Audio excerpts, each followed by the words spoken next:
Good morning, everybody. I'm Aileen McGloin, Director of Nutrition at Safe Food. I'd like to welcome you once again to this incredible event. I hope you had a really good chance to take a look at the illustrations, and they really do show that a picture can tell such a powerful story. We're really at a pivotal moment here this morning in how we think about food, health, and responsibility. For like most of us working in this room in the area of public health, our efforts have been focused on individual choice, encouraging people to cook more, to eat better, and to make healthier food decisions. But the evidence is really clear. We can't keep expecting people to swim against the tide of an unhealthy food environment. The problem isn't lack of willpower. People haven't changed. The food environment has changed. We've heard already from Joe and from the Minister that the food environment is full of cheap, readily available, heavily promoted foods that are high in sugar, fat, and salt. They're everywhere, not just in the supermarket, not just in the takeaways. They're in the leisure centre, they're in the petrol station. With a swipe of your phone, the food can be delivered within minutes. And that's why Safe Food has taken a switch in our approach. We've moved away from just solely focusing on individual responsibility, and we're now addressing the food environment. And it's already been said that protecting children is at the heart of that. I don't need to tell this audience about the effects on long-term health for children. I don't need to tell you about the social and emotional effects, including stigmatization. And it's not a fair fight. These children are exposed to relentless advertising. Our own Safe Food research showed that children can identify brands before they know their ABCs. In Ireland and in Northern Ireland, we've recognised obesity as a significant public health challenge. A lot of progress has been made. The standards for school lunches, fiscal policies like the sugar tax, and of course reformulation. The forthcoming obesity policy that our Department of Health is currently working on will help build momentum around this work. And in Safe Food, we've put together the Food Environment Forum, which brings together the departments and all of the key public health agencies across the island, where we can create a platform for engagement and accelerate progress in this area. But that's not enough. We need the public to come with us as well. And that's where this citizen engagement work has come in. It's not just consultation, it's about actively involving people in shaping the policies that will affect their lives. Citizens know better than anyone how the food environment is affecting them and is affecting their communities. And by listening to them, we can build trust and we can design policies that are fair, realistic, and supported by the public. The message, as you've seen, is very clear. People want change. You've seen from the images, they want strong support for tighter restriction of unhealthy food marketing. They want healthier food by default in schools, in hospitals, in sports clubs, in leisure centres. They want supermarkets and takeaways to position food more visibly, that's healthy and more affordable. And they want better information, fairer pricing, and a stronger focus on children's health. So together, our task is now to honour these voices that we've heard so loudly and turn that vision into meaningful and sustainable progress. To build that food environment that protects children, that supports our health, and that makes the healthier choice the easier choice. Thank you. Now, I have the pleasure of introducing Antonia Shields, who's going to tell you a little bit about how MCO, who facilitated the development of all this work, carried out the work. Thank you.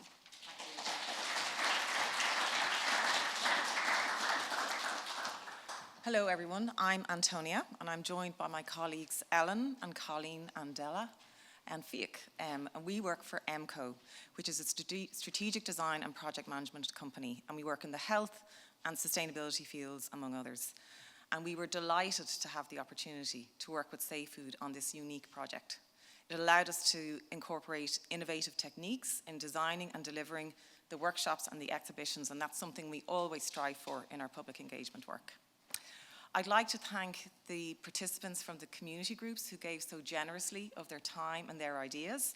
And some of you are here today, and it's great to see you. And some people have been up at 5 in the morning to travel, so fair play. I'd also like to thank Steve Doogan. Steve was the artist who partnered with us on the workshops and the project. And he attended every single workshop, and he brought people's ideas to life in real time. So, which you've seen, and then the top ideas he illustrated afterwards. So, I mean, it was a fantastic way to communicate the ideas. I'd just like to say we work on a lot of public engagement projects, but what really stood out for me and the team with this one was the energy and enthusiasm that came through the workshops when people started to engage with the topic of the food environment.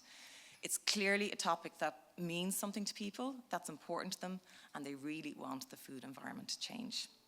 So we have a short video that we just want to play for you that just gives you a flavour of the workshops and the people and the great ideas and energy that came through.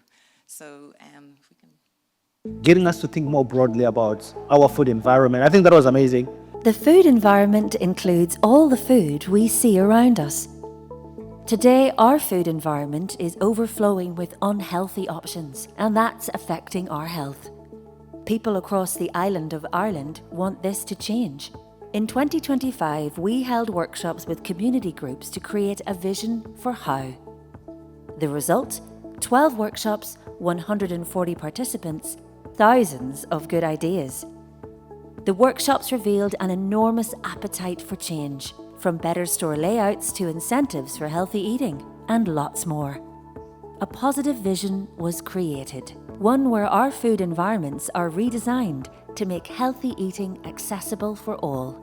So we did the workshop today on campus. There's a need for more whole food convenience foods. One of the ideas was to eliminate bulk buys, especially on unhealthy foods. All the sweet stuff has been put at eye level for kids. And then also from that, having the availability. The choices that we make about food are literally influenced, and learning more about the food environment was just, enlightening, I think, really enjoyable. What can we do to realise these great ideas? Let's keep the conversation going.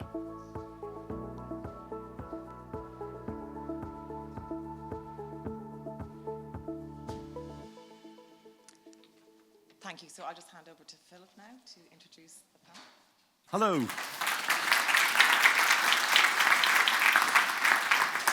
Antonia, thank you very much. Hello, good afternoon, everybody. It's great to be back here and see the number of people in the room and the energy in the room as well. And Minister, thank you very much for staying with us. If you have to take leave, we will understand, because I know that there's a vote upcoming. I don't want to muck about for too long because we have a relatively small amount of time left to us before lunchtime. So I want to get all of the panellists to come up and take their seats.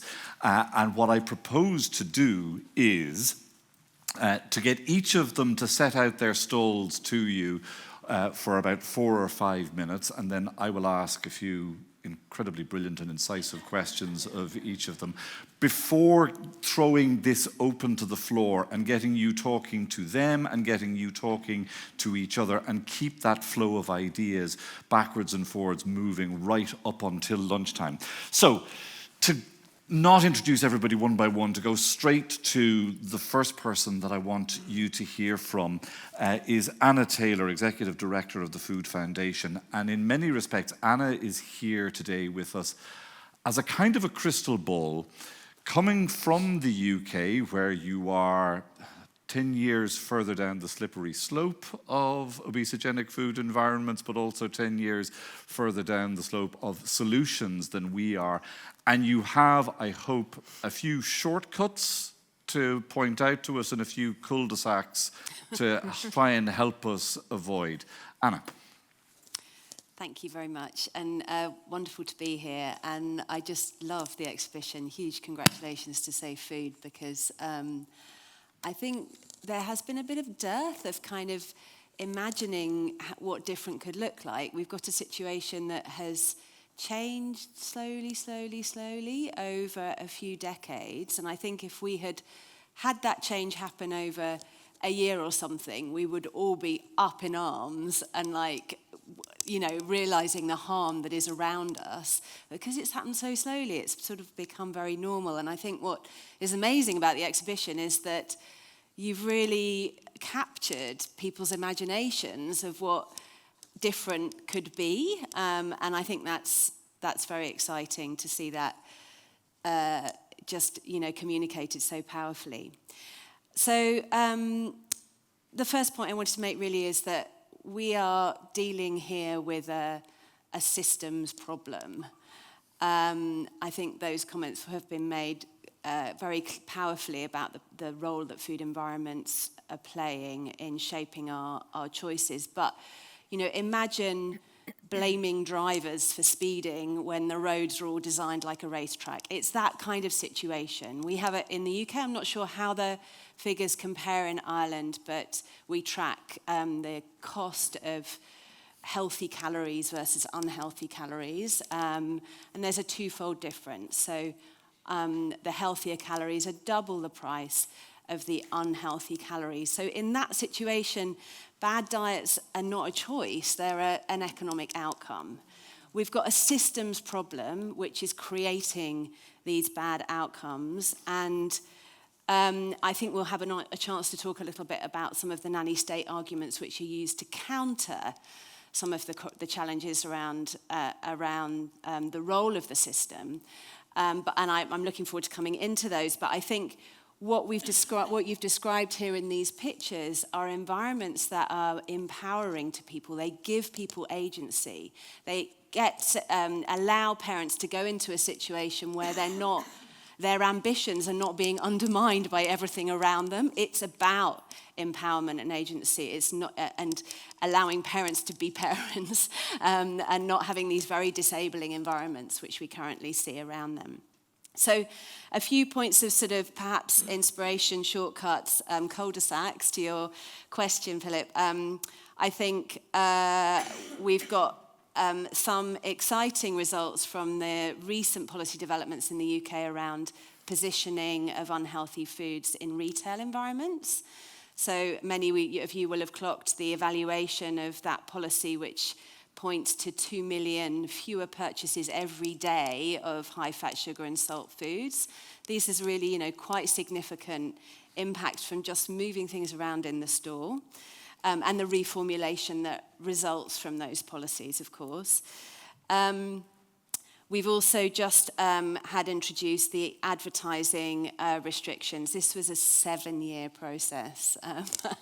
Hopefully you have a better policy development process here than we do over in London, because it's been a very painful process. I think it would be exciting to see you kind of leapfrog where we've got to, because the problem that we've got this has taken so long that we're seeing now all the advertising switch to brand advertising. So at the moment, the restrictions are entirely about products rather than the brands associated with those products.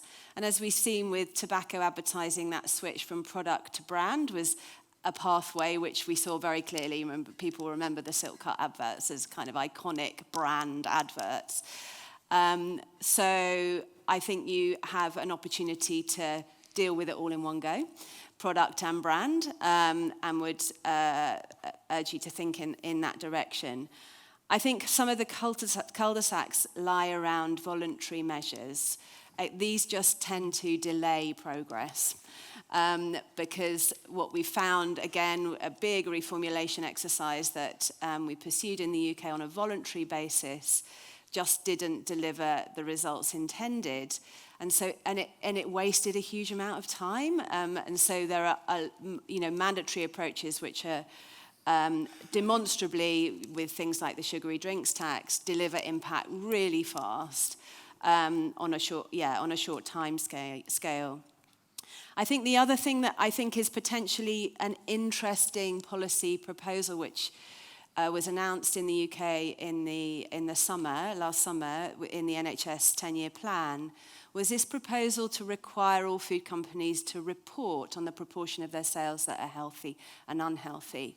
Now that might seem in and of itself a fairly, like it's just data, right? It's a bit boring, and is it really going to deliver any impact? But I think we certainly see that as being a really helpful bit of the policy infrastructure to allow policymakers to say, okay, so which companies are making progress, which are not, which sectors of the food industry are making progress, and where should we be concentrating our policy energy? But also, of course, you get an ecosystem that comes around that simple act of transparency, where organisations like ours, we're a charity, will be, creating a league table, frankly, and using it to put pressure on those companies to move faster. So it creates the conditions for change, which in and of itself might not seem a particularly impactful intervention, but creates the conditions for faster change to happen. So we're excited to see how that progresses. I think the final point I wanted to make was that intervention in this area is incredibly politically popular. It goes back to some of the arguments around nanny state. When you poll people, they're overwhelmingly in support of these interventions. I was very struck when, in the run-up to the general election in the UK, so more than 18 months ago now, YouGov did a set of polls on the manifesto commitments that the different political parties were putting forward. And the Labour Party one was very striking because top of the list of all this wide range of policy proposals that YouGov was testing with the public, top of it was the banning of the sale of energy drinks to under 16s. It was the one that caught the public's imagination. And I think that's true across a range of areas, and you see it in the pictures here. This is every day for people. It's very material. It affects the conversation that's happening around the kitchen table. It affects, what the kids are saying when they come home from school. It's a set of everyday decisions where people are feeling like their real choice is being stripped away. So I would just encourage you, Minister, to be bold in this area because it really is politically popular. Thanks. Anna, before I move on to the other panellists, can you just explain to us, did anybody set out to create a situation where you weren't allowed to advertise chocolate bars, but you were allowed to advertise or promote dairy milk?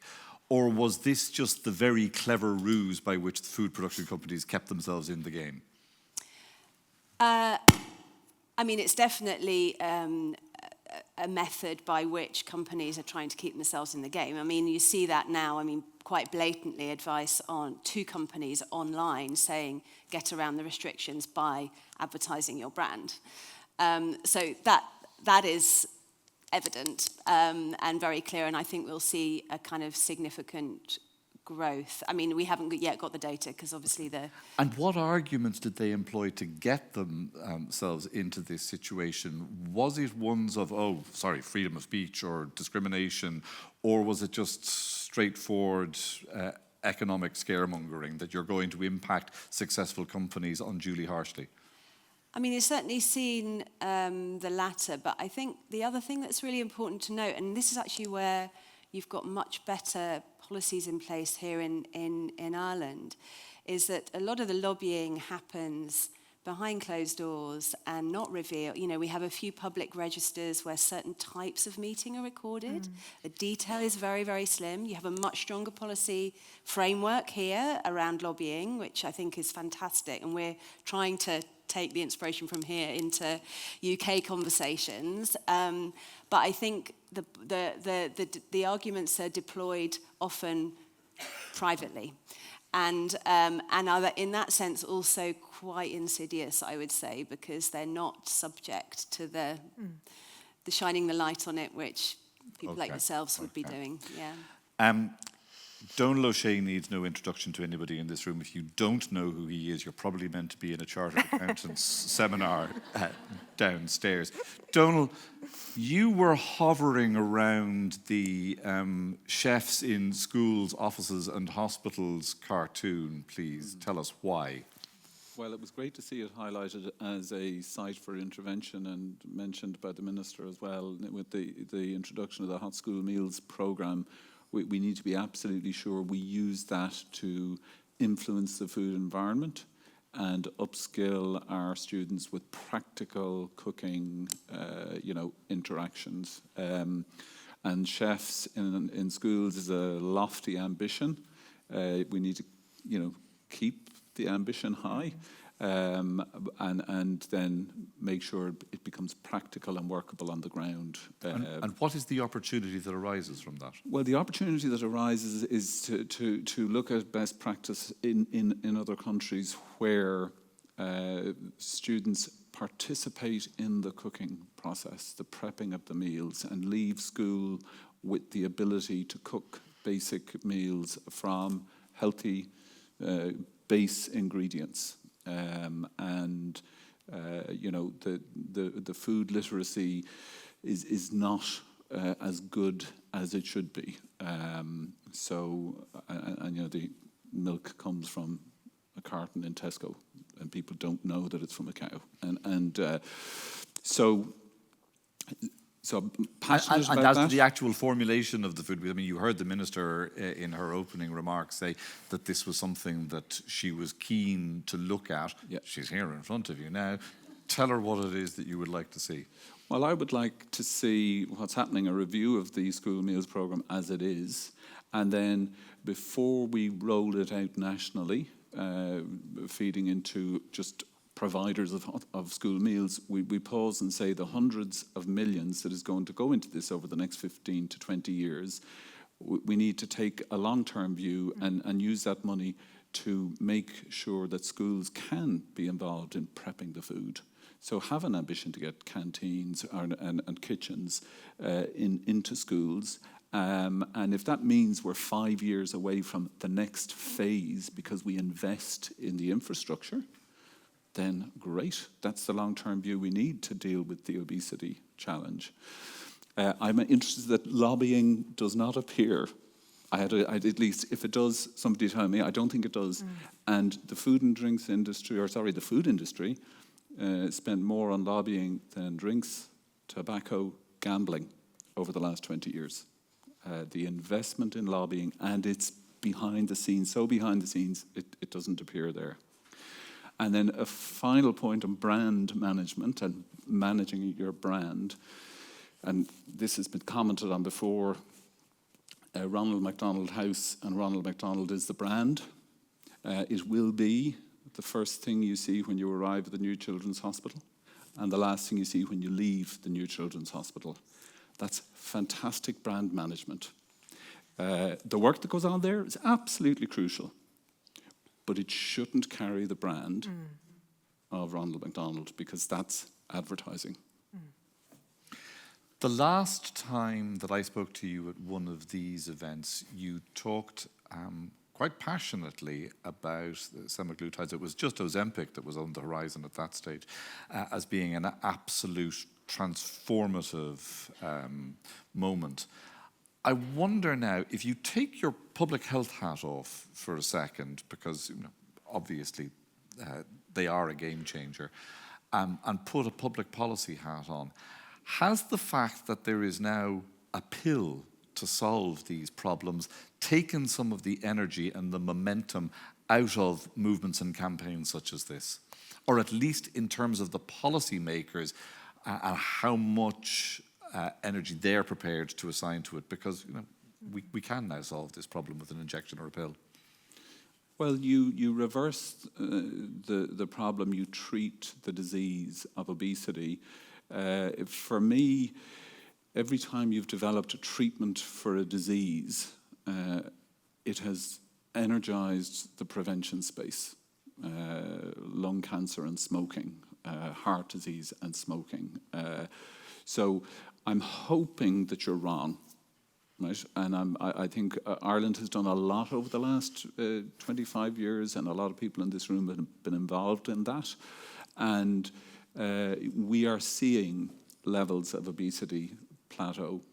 We are still concerned about socioeconomic separation, but we are seeing levels plateau and a little downtrend in certain areas. And that's very positive. I think this attitude that's presented in the art here tells you that people have come a long way in what they want to see happen. They're much more aware than I thought. And the term nanny state now actually is becoming an industry term, because this is telling us this is what people want. It's not nanny stuff. They, bring on the change. We know the change that's needed. We're not going to get corner shops back. We have to be realistic. We have to look at reformulation of our processed to ultra-processed foods so that they're not hyper-palatable and energy-dense and, frankly, unnatural, but highly addictive. We need to reformulate so that they're less hyper-palatable, less energy-dense, but, you know, the corner shop is not going to be coming back anytime soon. Before I move on to Denise and Oonagh, Anna, you made a point to me earlier on in respect of the semaglutides that it might actually create an increased demand for whole food or real food.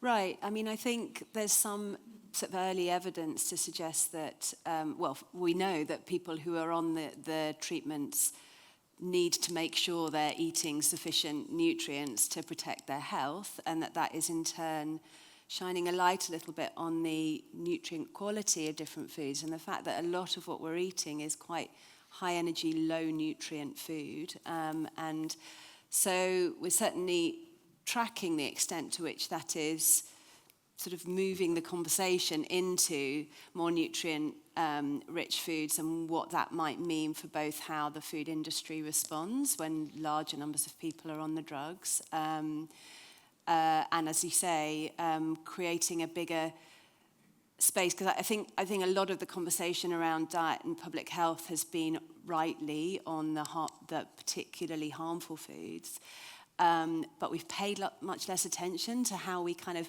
upregulate, if you like, the really good foods. It's been a conversation over here which is sort of neglected one over here, and I think that balance is perhaps shifting a little now. Oonagh Kelly from the Institute, or Oonagh Lyons, excuse me, from the Institute of Public Health.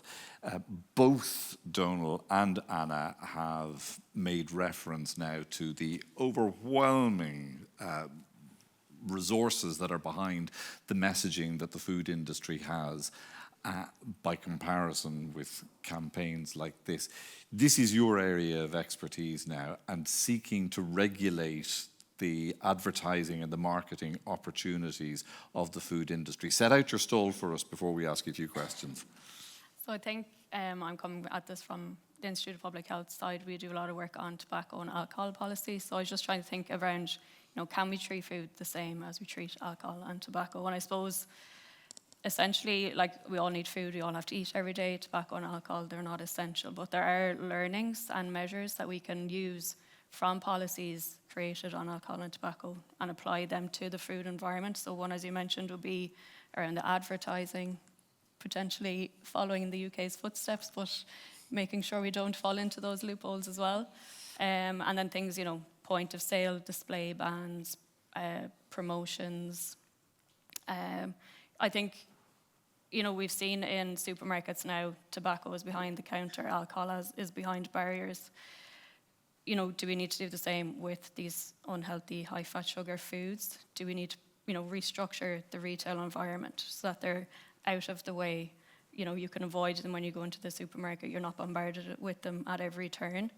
But I think essentially it does come back to regulation. We've seen from the introduction of the tobacco regulations, there's been a huge change to the environment.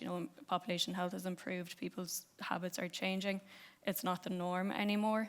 And that's a result of us changing the environment rather than trying to get people to change their behavior because they're more informed of the harms. So I think it really, there's only so much voluntary codes can do, as you said. They are a cul-de-sac, and we have tried. We have voluntary codes of practice, we have the voluntary reformulation roadmap, but there's only so far they can get us.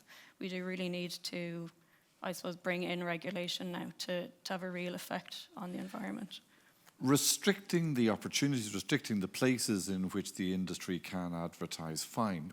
But I think, I can't remember if the up-to-date figure is the one that I'm about to quote, but certainly it was the case that health promotion had €1 for every €10 that the food industry had for marketing.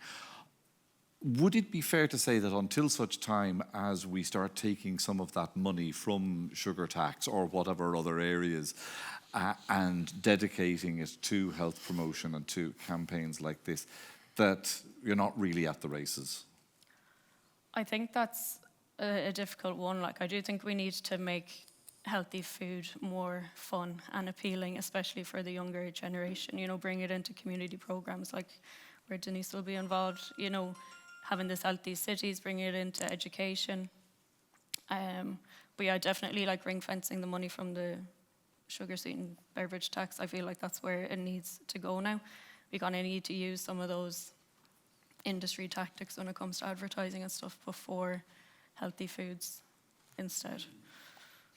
Now, it was a gross error on my part to say that there was only one crystal ball and only one person on this panel showing the way, because of course we have somebody from Cork also to fulfill that role, and a Healthy Cities Cork plan. Denise, Cahill, can you tell everybody in the room what you told me earlier on, which was quite surprising, that for a city the physical size of Cork, how profound the food deserts are in some parts of the city? Yep, sure. Just very quickly, just to say I'm the Healthy Cities Coordinator, but we have a Food Policy Council in Cork City since 2012. And what that means basically is we're looking at food beyond just obesity or just beyond health. We're looking at food in its entirety. So I would have come at it from the health perspective, coming from a health promotion background myself, but my knowledge of the food system has expanded by our interagency approach, and we're doing it at a city level. So there's some really interesting stuff we're doing. And one of the things we did was through the Sláintecare Healthy Communities project that's funded by Healthy Ireland, we were looking at what's going on in this community in terms of food. There's a community food worker, nutrition worker based there. She could spend her time going around telling people what to eat, doing workshops, teaching them about cooking skills. We're not going to impact at that level. So we're trying to look upstream. We're looking at where's the problem and what can we do about it. So we had some really interesting work done in the Sláintecare area in Cork City, which is the north side of the city, for those of you who may or may not know the city. We used the Place Standard tool and we started thinking about food. We put the food lens on it and we started hearing stories from mothers who really wanted to buy good quality food, wanted local food, wanted healthy food, but to get to a supermarket that they could afford to buy their weekly shop in was 2 bus journeys. So you go from Knocknaheeny into the city and back out to Ballyvolane to Dunnes Stores. And the round that was trip, how long? The round trip with the shopping is 2 hours. So there's a takeaway next door. Who of us in the audience, and we're all, well versed in this world, who of us would choose that over the takeaway next door? So this is the reality. So when you start thinking about what is actually going on around food in a community, you really start to think, we have to address this. And that's a simple thing to address. And actually, we're in train of addressing it, because all we had to do was pick up the phone to Bus Éireann and say, do you know none of your routes on the north side actually drive to Ballyvolane, actually drive to pass Dunnes Stores, and they're open to reviewing and it. Knocknaheeny to Ballyvolane would be how many minutes? 15 minutes in a car, I would think. Versus 2 hours. Versus the 2-hour round trip with your shopping. So they're getting taxis, €20 to do their shopping if they're doing that. And this is in a community of extreme disadvantage where people mightn't even have cooking facilities in their houses. Like this is like, these are the communities we're trying to serve. So knowing that and dealing with it means dealing upstream. It means looking at what's going on. And that's effectively what we're doing at the moment in Cork. So if I can quickly go into that, we've developed a sustainable and food and healthy food policy. That's the direction we're going. We're looking at food in all its areas. We're talking to producers. We had really interesting discussions with food producers who are dying to grow organic but local food. They're dying to do it. They're keen, they're trained, they're coming out of Kinsale Permaculture College and they've nowhere to go because there's no land for them to grow food. That's primarily their issue. Then you talk to food businesses. They're dying to buy local food. they said, you know, a really interesting experience I had was meeting 3 of the catering managers in the 3 large hospitals in Cork. All of them were from a farming background. All of them understood about the land and had an appreciation of the land and wanted to buy local food from local producers, but couldn't because the system, the procurement and the food had to land in a certain way. It had to be pre-prepared. If you put that on a producer that's already trying to produce the food in the current system, it's impossible to make a profit. So the blocks are there. Can we develop systems where food can be prepared, centralised in our cities and brought into these hospitals? How important, though, in all of this is the fact that you have these ready-made little groups and communities, grassroots in nature, that exist that you can harness the energy of? It's a great question. A long time ago, about 6 years ago, we got some Healthy Ireland fund. We were hearing what you're hearing here today from communities. They wanted to grow their own food. They wanted access to local food. So we wanted to start a movement around community food growing, and we put all of our energy into that. Now, we're all in jobs that are much bigger than food. So, you know, we're all coming together and trying to make impact. So we put all of our energy into community food growing. And we started with asking the local authority, can we have some land? Can we have some land? Please, please, please. And it was kind of, no, we're nervous. We don't know what will happen with this land and well, who's the governance? Where's the insurance? How will this be managed? All the barriers were there. And it kind of came to a point where there was a park in the city centre where there was a lot of antisocial behaviour, and the council came to us and said, can you sort this out? Can you do something? And we got an amazing worker on the ground, Maria. She's employed through Healthy Ireland Fund in Green Spaces for Health. And she worked in that garden and in that park with the park's officials. She talked to them about spraying. She talked to them about managing the space for biodiversity. And they started talking about growing food. And now it's come full circle. And the local authority is coming to us and saying, here's some land, have you a community that can grow food? Really? But you had the wit and the insight to identify the need that the community had identified themselves and the energy that existed, and then channel it rather than... Sorry, goodbye, Minister, and thank you very much. Thank you. Bye-bye.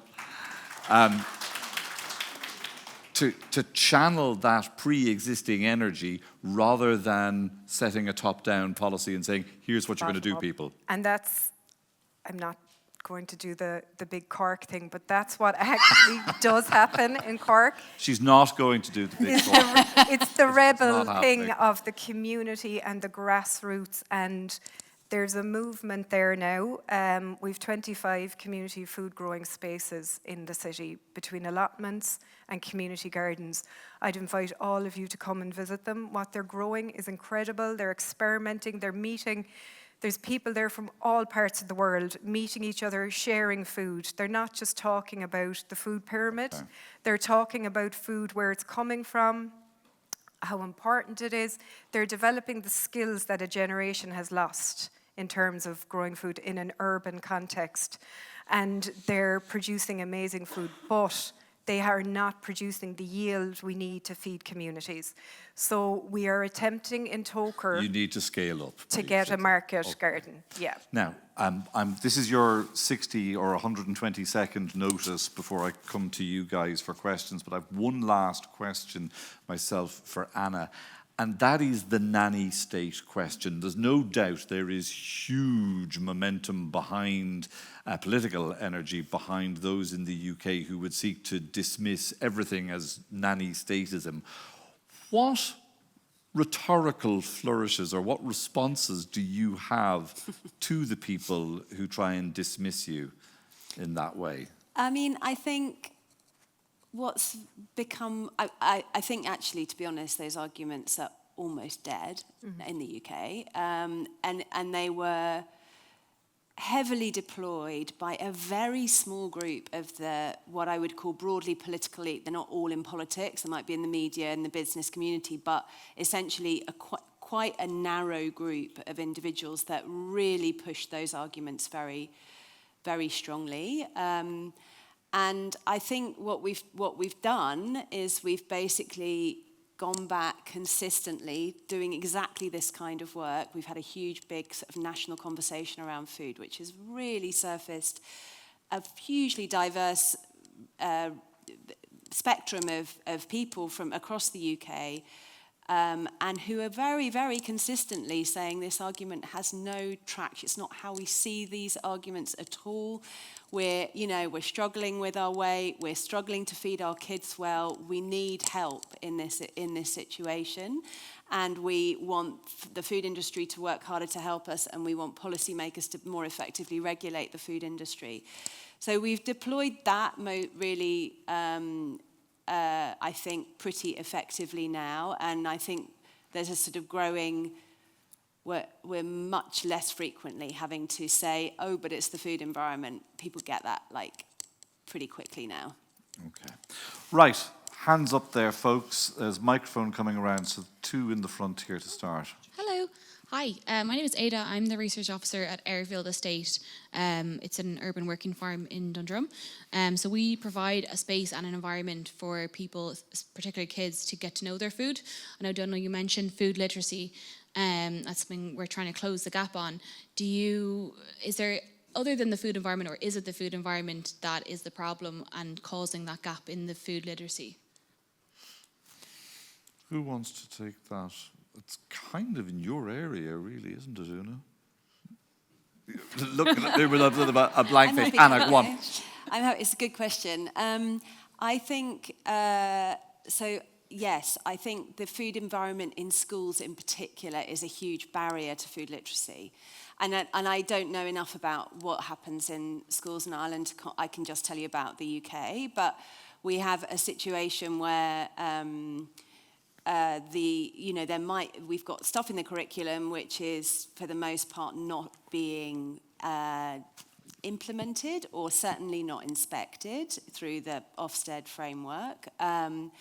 And we have a canteen environment which, even if teachers are teaching something important in the school in the classroom about food literacy, which is then being completely undermined by what's being served in the canteen. So the role of schools in bringing together, this is how we eat, and this is how we're teaching you about eating, and this is all the same thing, like it's all connected and joined up, is hugely important, because obviously kids are then going outside of the school gate and seeing something very different, but at least if they're seeing it joined up in the school day, it gives them some sense of a sort of starting point. So I think the two are intimately connected in schools in particular. But I think the arguments around food literacy are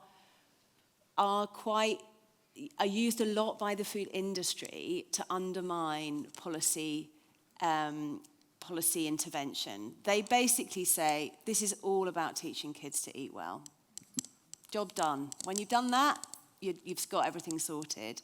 And it deflects attention away from the harms in the environment and the policies needed to change that. So that's just a bit of a watch out, really. Not to say food literacy isn't important, but don't let it be a distraction. Okay, well, then tell everybody what you told me earlier on about the extent to which the retail landscape needs to change, the quantum by which it needs to move from, maybe just one little shelf space with a couple of lonely-looking bananas and apples on it in a petrol station. What's the quantum that we need to reach? Is it 50-50? Is it 25-75? What? Well, the evidence from into trials that have been done in canteen settings, so sort of contained environments, show that you don't just, if you've got your normal kind of food offer, don't just put a couple of healthy dishes on the menu. You won't move people's decisions. It has to be the majority. The majority experience, because people are very kind of go with the flow. They like what's everybody else eating. It's like creating a normative environment. The problem is at the moment, our normative environment around us is all the wrong things. So it is about making this feel like it's the norm, the majority, not just for the super passionate that are going to seek out the banana that's sort of under the counter. The question here. Hi, thanks. I'm Maria Lee. I work with the Behavioural Research Unit at the ESRI. And I just wanted to highlight in relation to this thing of how we can respond to the nanny state arguments. We did some research last year on perceptions of obesity policies among the Irish public. And we found that actually highlighting how the food industry is infringing on individuals' autonomy was a really great way to increase public support for obesity policies, and especially for these more intrusive kind of policies like bans in relation to the food environment. So it's not really a question, but I just thought that was really interesting. So redeploying or reusing take back control, but Exactly. in a different way altogether. Yeah, yeah. Okay. Any more questions? One here in the front, and then there's a lady in the white at the back. Hi, I'm Liz O'Byrne. I took part in the workshop in Ennistimon, County Clare there before Christmas. And I suppose just from us on the ground people, like what would be the next step now from this whole project? Where does it go now? Next steps. This is kind of what people actually want to see themselves, so it's very individual. What do you want to see? It's a great question. From our perspective, I think it's taking the findings and feeding it in at our local level in our policy and saying this is what people want, and being very clear on saying that this is what people want. It's time for momentum. So it's I suppose, reinforcing what we've been hearing as well, so which is really good. And the more of us that are hearing this, the more we need to be saying this, and I certainly will be taking that forward in Cork, yeah. For me, it would be the new obesity policy and action plan is coming out. It's being finalised and released this year. Key people involved in its writing are here. And it is to put the energy from this and the priority from this very strongly into that, because it tells us the time is right. Mm-hmm. Oonagh? For me, I think it comes back to the marketing, especially in terms of children. I think we need to frame this as protecting children's rights. And as Donal said, you know, kind of strengthen the marketing and advertising codes that are in the obesity policy and make them stronger, or implement regulation in the new policy. You were at this point 7 years ago in the UK. Tell us how we avoid this having to take 7 years. Gosh. So I think try and insulate your policy processes from too much interference would be one thing I'd say. And I think you've got a more robust structures in place for enabling that to happen. And I think I mean, some of the comments that have been made, I thought your comment was really powerful about the manipulative kind of nature of challenging the nanny state arguments on those terms. People hate the idea that a food company is sort of having one over on them in that sense. That sort of, and I think really strengthening though, making sure you're really clear about your vision for something different, and that this is not just in the kind of getting rid of the bad space, but counteracting your arguments a little bit. One of the things where we really felt tripped up in the UK around the restrictions on multi-buys, so this was the policy to restrict multi-buys, was that the whole argument was framed on restricting multi-buys of junk food rather than enabling more multi-buys of staple foods, which everybody needed during the cost of living crisis, right? All of them, the whole framing was on that. And it was a really missed opportunity. We're not taking something away from you, we're giving you more options. Exactly. Okay. Sorry, Denise, you want Just to very quickly, I think it's important for us to start talking about local food, and to also talk about the fact that we're not secure. We're not food secure, which is going to help, I think, get the public buy-in. If the island of Ireland closed down from any access from the rest of the world, in 3 days our supermarkets are empty. And what do we do then? So this is the that's third most food secure nation in the world as well, which is something worth bearing in mind. We're importing 51% of our calories. This lady in the white here. Thanks a million. Sinead McCarthy, Teagasc Food Research Centre in Ashtown. Lots and lots of exciting ideas on all of the panels as I was walking through, and I've yet to write up my apple, but the one that resonated most with me was the healthy eating officer. And nothing like that exists in any workplace. We have, before you can come on site in Teagasc, you have to have completed your manual handling course. You have to complete an in-person one the week you begin, for fear you might put your back out lifting your ream of paper. But yet there's, and we have this near miss box if there's any health and safety issue taking place. And as everybody was speaking, I was thinking now I could put in a near miss saying the bar of chocolate, the packet of crisps and the can of Coke in the vending machine nearly gave me a heart attack or nearly caused obesity. And yet nothing like that goes into the near missed box. So, and we're lucky we have quite a healthy canteen, I hasten to add, but after 3 o'clock, they're your only options. Sinead, how does the healthy officer in the workplace work in your space? Because it sounds very close to, nanny state argument aside, somebody wandering around saying, are you sure you want that Twix? I ask myself that question every day.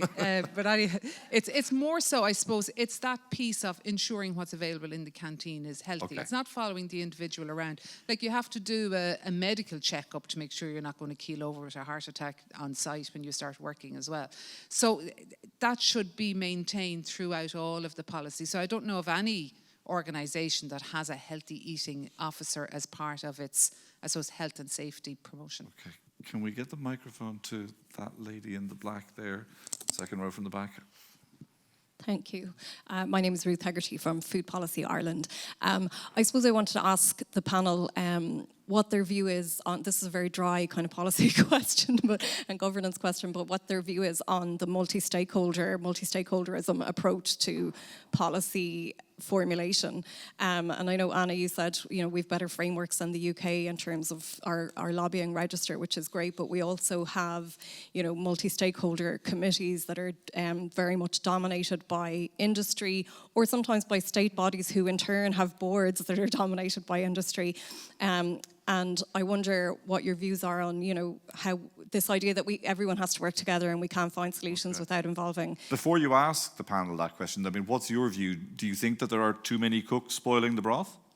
Well, I think that my own view is that when the policy agenda is being set, industry shouldn't be at the table. I think industry need to be part of the solutions, but the solutions should be, largely imposed on them rather than them setting the agenda.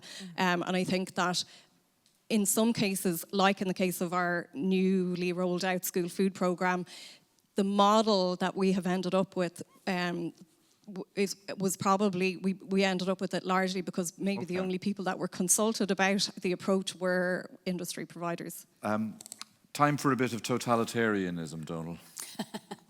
Yeah, I think we're lucky in Ireland. We're small, and multi-stakeholder is easier than in a country that's 10 times bigger. Most people know each other. The obesity second iteration of the Obesity Policy and Action Plan has, was designed and in exactly the manner you outlined before engagement with kind of industry.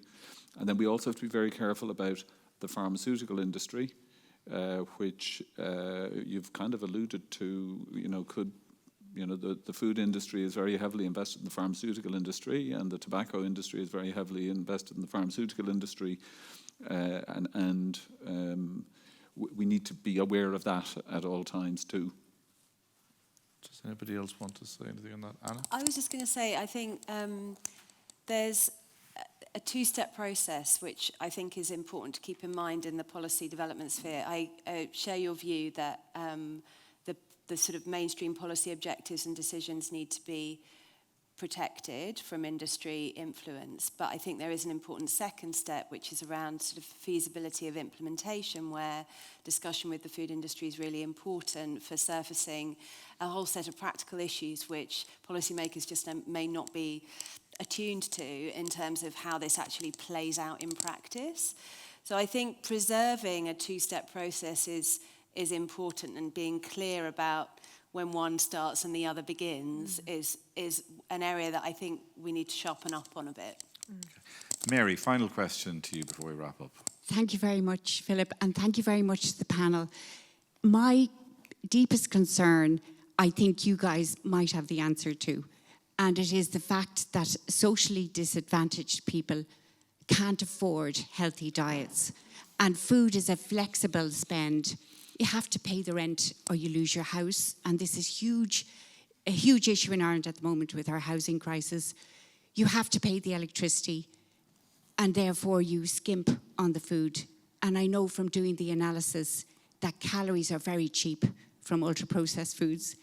And I just think Cork, what you said there about, you know, the bus journey, that was Tala about 20 years ago, 25, 30 years ago. There was no shops and it was the size of Limerick.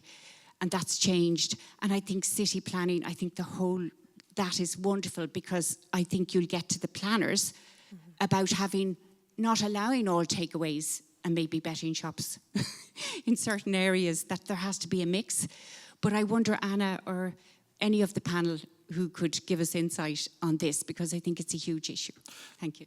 Denise, can I get to you first on this, please? When you were doing your consultations, how important a priority did the people you were speaking to attach to eating healthy food as, say, compared to paying their bills at the end of every month? Well, I would say the bills obviously are the priority. It was interesting, the approach we took wasn't, we're here to talk just about food. We were talking about how you move around your community and how your community operates and how it works. We're kind of getting people out of their personal choices and more around what's actually going on and what needs to be done in that context, not for you to choose. Something that was very interesting that they did in the Glen is they have a community garden there, and they knew they were competing with the ready-made meals and that. So what they did is they linked with a social enterprise of women who were based in the same project, and they cooked meals for people to buy for €5 or to come at the end of the day and actually share the food as well, in a kind of a dining experience. So they experimented with that, and they also experimented with a vegetable box for €5 for 5 weeks. Massive uptake. So there's a lot of gatekeepers to communities like this that assume, oh, that won't work or this won't work. The communities themselves came up with these solutions, and it's to enable that and to facilitate that and to resource it.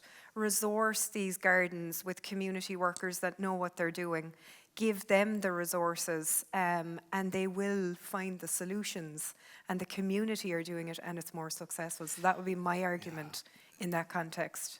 It's scrappy, it's messy when communities identify what it is that they want. It might not, neatly fit into whatever box it is that a public servant is trying to tick at that time. Yeah. But there's no doubt that's where the stickability of these schemes and the enduring 100%. nature of these schemes comes from. And I would argue public servants, and I'm one of them, I'm employed by the HSE, let's go into the grey space, let's get a bit more courageous and less fearful about doing things a certain way. And as Mike Ryan said, perfection's the enemy of the good.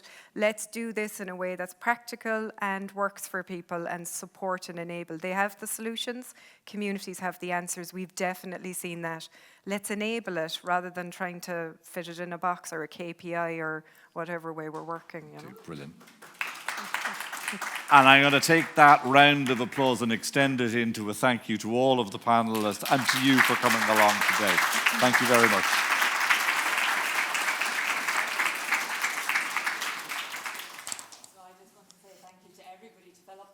And everybody for attending today. We really appreciated the engagement. And one of the themes, you mentioned it, Philip, and it came up a few times, is around momentum. So I may have only joined Safe Food 2 weeks ago, but I've been working with people in this room for about 20 years at this point. There's no fear of a momentum not happening. What stakeholders, Liz and people have told us here is so important, and it's up to all of us in this room to make it happen. So thank you to everybody. Just to let you know that Steve has been doodling away as the panel has going on, so I invite everybody to go and take a look at how we've all come out in those. I hope you've been kind. Excellent. So thank you everybody for attending today. Thanks.